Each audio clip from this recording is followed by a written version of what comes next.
नमस्कार। मैं कहानियाँ सुनाता हूँ कि 696वीं कड़ी 696th एपिसोड में अभिवादन स्वीकार कीजिए देवतोष का। दोस्तों, आज ऋतवाणी और आप, इसमें हम स्पष्टीकरण का चैप्टर पढ़ रहे हैं। जहाँ हमने पिछले भाग में छोड़ा था, आज उसके आगे वहीं से शुरू कर रहे हैं।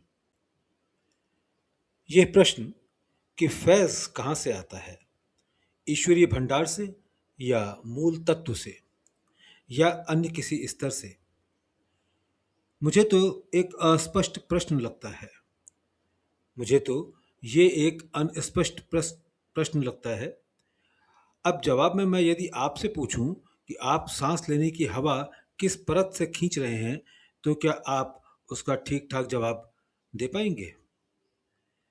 वास्तव में यदि इस प्रश्न का संपूर्ण उत्तर दिया जाए तो उसमें सहज मार्ग का सारा दर्शन आ जाएगा।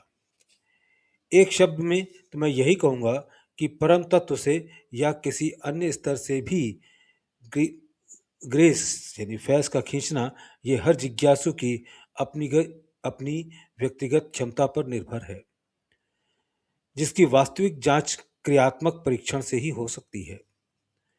कदाचित वेदों से इसका कुछ संकेत मिल सकता है, परंतु विद्वान पंडितों द्वारा रचित अनेक टीका भाष्यों में लगाए गए विभिन्न भावार्थों में उन्हें इतनी तरह उलझा दिया है कि निश्चित निष्कर्ष निकालना एक समस्या बन गई है।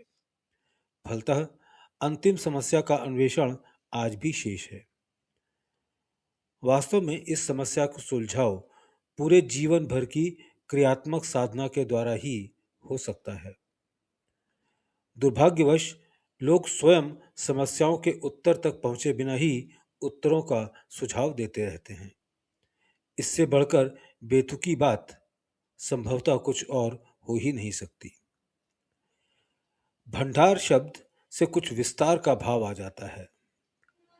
भंडार शब्द से कुछ विस्तार का भाव आता है। उसमें पूरा ईश्वरीय वृत्त आ जाता है, जिसमें केंद्र तथा अदृश्य गति भी सम्मिलित है। उसका सही सही दर्शन बहुत कठिन है। हर एक परमाणु में पूरे विश्व के एक छोर से दूसरे छोर तक व्याप्त सभी स्तर और वृत्त मौजूद हैं। एक परमाणु में पूरे विश्व के एक छोर से दूसरे छोर तक व्याप्त सभी स्तर और वृत्त मौजूद है। इस तरह प्रत्येक परमाणु में वे सब गुण और धर्म हैं जो पूरे समस्त में हैं। इसलिए हर परमाणु वही आवेग दे सकता है जो असल भंडार देता है, परंतु इसका मतलब ये नहीं होता कि वे ही परमाणु एक पत्थर में होते हैं। इस वजह से पत्थर से बनी हुई मूर्ति भी उसी तरह प्रभावोत्पादक होगी। सच तो यह है कि जिसने अणु के साथ तादात्म्य प्राप्त कर लिया, केवल वही उसके परमाणु से प्रेरक शक्ति प्राप्त करने योग्य बनता है। सक्रियता अवश्य दैवी अनुग्रह के माध्यम का काम दे सकती है। यदि सक्रियता अपनी चरम शुद्ध अवस्था को पुनः प्राप्त कर ले, तो उससे लिया हुआ आवेश भी विशुद्धतम एवं सूक्ष्मतम कोटि का होगा। सक्रियता वर्ड जो यूज कर रहे हैं, मुझको अभी अभी स्ट्राइक किया कि शायद ये कॉन्शियसनेस की बात कर रहे हैं, कि कॉन्शियसनेस अपनी चरम शुद्ध अवस्था को पुनः प्राप्त कर ले तो उससे लिया हुआ आवेश भी विशुद्धतम एवं सूक्ष्मतम कोटि का होगा। जब कोई उसमें विस्तार प्राप्त कर लेता है तो उसकी विचार शक्ति उसे और भी आगे विभाविक सक्षमता यानी पोटेंशियलिटी की ओर बढ़ाती है। यदि साधक की उड़ान और भी आगे जारी रहे तो वह विभविक सक्षमता यानी पोटेंशियलिटी से भी आगे पहुंचकर जीवन मोक्ष की अवस्था को प्राप्त हो जाता है। यदि आवेग एक बहुत ही पहुंची हुई आत्मा के द्वारा आ रहा है तो बिल्कुल असली होगा, क्योंकि उस आत्मा की बनावट और हर कण अंतिम दशा में लीन होने या हुआ रहने से परम अवस्था को प्राप्त हो गया होता है। कभी कभी ऐसा भी होता है कि अभ्यासी को अनुग्रह की धार सीधी मिलने लगती है, नहीं बिना किसी माध्यम के। लेकिन ये तभी होता है जब उसका सद्गुरु, जिससे उसके हृदय के सब चैनल्स जुड़े हुए हैं, अभ्यासी के विचार के झटके के कारण ऐसा करने को बाध्य हो जाए। ये झटका अभ्यासी के सद्गुरु के प्रति प्रेम और भक्ति के कारण अपने आप लग जाता है। यदि अभ्यासी अपने सद्गुरु में पूर्णतया लय प्राप्त कर ले तो सद्गुरु में आने वाली हर चीज अपने आप अभ्यासी में उतर जाएगी। अतएव सद्गुरु में लय प्राप्ति ही सबसे अधिक अनमोल वस्तु है और उसे प्राप्त करने का सबसे अधिक प्रभावशाली तरीका निषेध का विकास है, निगेशन। आपके प्रश्न कि ईश्वरी कृपा क्या वही सृजनात्मक शक्ति है जिससे विश्व की सृष्टि हुई, या उससे किसी निची स्तर की वस्तु है, या ईथर, या उसके सरीखी कोई अन्य वस्तु? इसके उत्तर में मैं इतना ही कहूंगा कि यदि वह केवल सृजनात्मक शक्ति है तो प्रलय की व्याख्या कैसे हो पाएगी? क्या उसके लिए अन्य कोई शक्ति है? इस प्रकार क्या दो शक्तियां काम कर रही हैं? मेरे विचार में ऐसा नहीं है, परंतु आपके कहने के अनुसार यदि हम उसे केवल सृजनात्मक शक्ति मान लें तो हम हर क्षण बढ़ते जाएंगे और बड़े होते ही चले जाएंगे। अंत में इसका नतीजा क्या निकलेगा? हम हमेशा विविधता में ही पड़े रहेंगे और एकत्व का विचार भी हमारी दृष्टि से बिल्कुल परे हो जाएगा। मेरी समझ में नहीं आता कि यदि आप उसे अंतिम लक्ष्य के लिए एक बड़ी मूल्यवान और लाभकारी पदार्थ मान लें तो क्या कठिनाई है? यह निश्चित है कि उसमें से हर एक को अपना हिस्सा अपनी क्षमता और पात्रता के अनुसार मिलता रहता है। अपने सद्गुरु में भक्ति के भाव से अनुरक्त व्यक्ति अपना सर्वस्व उसके जिम्मे छोड़ देता है और पूर्णतया उनमें डूबकर बाहर भीतर सर्वत्र एक ही चीज देखता है। उसी तरह एक अथवा असल में लय प्राप्त व्यक्ति को सर्वत्र उसी का पसारा नजर आएगा, क्योंकि उसकी हर विचारधारा वास्तविक धारा में मिली होने के कारण उसे हर वस्तु में वास्तविकता ही निकलती दिखाई देगी। वास्तविकता में लय का मतलब यह है कि उसे कोई भी चीज अपनी नहीं लगनी चाहिए। शरीर, मन, आत्मा जो कुछ भी हो या उसके भीतर उनका उसे एहसास ना होना चाहिए। वास्तव में यह वास्तविक ईश्वरीय अवस्था है। फिर भी कुछ हद तक सीमाबद्धता तो रहती ही है और ये स्वाभाविक भी है, क्योंकि वस्तुओं को यथावत बनाए रखने के लिए विचार द्वारा निर्मित ग्रंथि अपना काम करती ही है। यदि उसे दूर कर दिया जाए तो संसार का अस्तित्व मिट जाएगा। यदि शरीर रहते हुए आप वो अवस्था प्राप्त कर लें तो जीवन में भी आपको वही हालत महसूस होती रहेगी। आज भी उच्च कोटि तक पहुंचे हुए योगी के लिए इस अवस्था का अनुभव करना संभव है, बशर्ते कि वह उस चरम अवस्था तक पहुंच गया हो। बहरहाल जिन चीजों को हृदय के नेत्रों से देखा न गया हो उसके बारे में बात करना बहुत अनुचित है। जो आरंभ से ही अद्वैत सिद्धांत से चिपक जाता है वह अनेकत्व में एकत्व बहुत ही स्थूलतम रूप में देखता है। जब कोई वास्तव में उस स्थिति में आता है तब प्रश्न अपने आप विलीन हो जाता है। ये कहाँ तक उचित होगा कि कोई प्रधानमंत्री के ऊंचे पद तक उठे बिना ही अपने को प्रधानमंत्री घोषित करता फिरे। एक आदमी आज जन्म लेता है, उसकी इंद्रियां तथा आंतरिक शक्तियां उत्तरोत्तर बढ़ती और विकसित होती चली जाती हैं। एक समय ऐसा आता है कि जब वह बुद्धिमानी और मूर्खता दोनों में परिपक्व हो जाता है।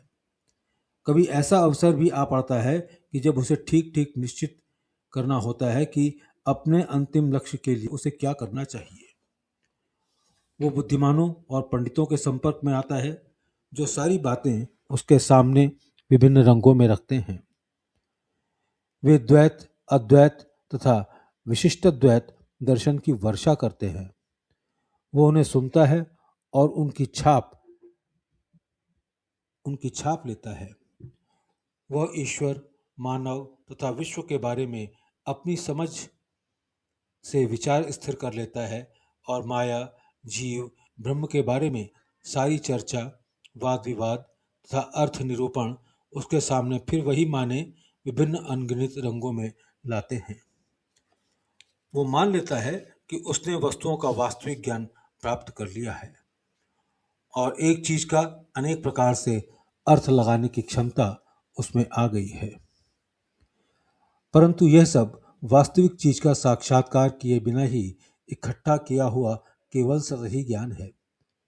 व्यवहारिक क्षेत्र में इस सारे ज्ञान का क्या मूल्य है? अक्सर बहुतों में ये स्थिति पाई जाती है। वाह्यतः वेदों में आपस में मत विरोध नजर आता है और दर्शन के 6 भेद इसी का परिणाम है। इस तरह हर एक ने अपने अपने ज्ञान, समझ और दृष्टिकोण पर आश्रित अलग अलग सिद्धांत स्थापित किए हैं। परंतु मनु का कथन बिल्कुल न्यायपूर्ण लगता है कि वेदों का वही भाग वास्तविक अर्थ में वेद है जो तर्क सम्मत प्रतीत हो। इससे मनु की निष्पक्ष माननीयता बहुत बढ़ जाती है। दुनिया के सभी शास्त्र ग्रंथों में केवल वेद ही ऐसे हैं जो इतनी सच्चाई और स्पष्टता से बात कहते हैं। परंतु ईश्वर साक्षात्कार के विषय में वेदों का अध्ययन अनुवांशिक ही है। अध्ययन शब्द का वास्तविक अर्थ होता है किसी वस्तु की तह में विद्यमान उसकी वास्तविकता का प्रयोगात्मक साक्षात्कार। वह न केवल पढ़ने या विश्वास करने से मिल सकता है और न तर्क वितर्क करने से। वह तो होता है अंतश्चेतना के उच्चतम शिखर से किया हुआ अनुभूतिपूर्ण प्रेक्षण। हम विभिन्न स्थितियों में से गुजरते हुए आगे बढ़ते जाते हैं, अपने चढ़ाए हुए रंग उतारते चलते हैं, यहाँ तक कि अंत में हम बिल्कुल रंगहीन बन जाते हैं। दुख और सुख जिनके हम संस्कार बनाते चले जाते हैं, केवल हमारे विचारों के विभिन्न रंगों में रंगे रूप होते हैं। वे एक दूसरे से भिन्न नहीं होते, सिर्फ हमारी कल्पना संकाय की क्रियाओं द्वारा अलग अलग रंग दिए हुए होते हैं। उदाहरणार्थ, असली या झूठे भूत प्रेतों की मान्यता बनी हुई है जो कुछ को डराती है पर औरों को नहीं। जो भूत प्रेतों से डरते हैं उन्हें अक्सर उनसे कष्ट उठाते हुए भी देखा जा सकता है। सच तो ये है कि भूतों के नाम से वे अपना स्वयं का ही नुकसान करते हैं। उसी तरह माया को यदि एक भूत मान लें तो माया से हमें नुकसान नहीं होता, बल्कि उसके माध्यम से हम स्वयं ही अपना नुकसान करते हैं। हमारी नाव माया की चमकीली फिसलनदार सतह पर चल रही है। माया ने अपने दोनों पंख हमें भीतर लेने को फैला रखे हैं ताकि वो हमें मालिक के सामने रख सके। यदि माया का जंजाल न होता तो इस संसार में हमारा जीवन किसी प्रकार संभव न होता। क्या इतनी उच्च उपयोगिता की तथा मूल्यवान वस्तु को हमें कभी बुरा भला कहना या कोसना चाहिए? जो ऐसा करते हैं वे इसकी मूल्यवत्ता एवं उपयोगिता का अर्थ ठीक से नहीं समझ पाते। इसी कारण ये उन्हें अपना भोंडा और अरुचिकर रूप दिखाती है। यदि हम अपने को उसके उज्जवल पक्ष को संबंधित कर लें, यदि हम अपने आप को उसके उज्जवल पक्ष से संबंधित कर लें तो वो हमें और उज्जवल बना देगी। संसार में रहते हुए माया से दूर दूर रहने से कोई अर्थ नहीं सरेगा। वास्तविक उपाय तो ये है कि एकमेव परम तत्व से दृढ़ता से जुड़ जाना और अन्य सभी वस्तुओं को विशेष महत्व की न समझकर उसकी ओर ध्यान न देना। इस प्रकार लक्ष्य के लिए आवश्यक हर वस्तु अपने आप मिल जाएगी। यही समस्या का सबसे आसान हल है। दोस्तों, आज का पाठन हम यहीं रोकते हैं। इसके आगे हम अगले अंक में पढ़ेंगे। आपका बहुत बहुत धन्यवाद।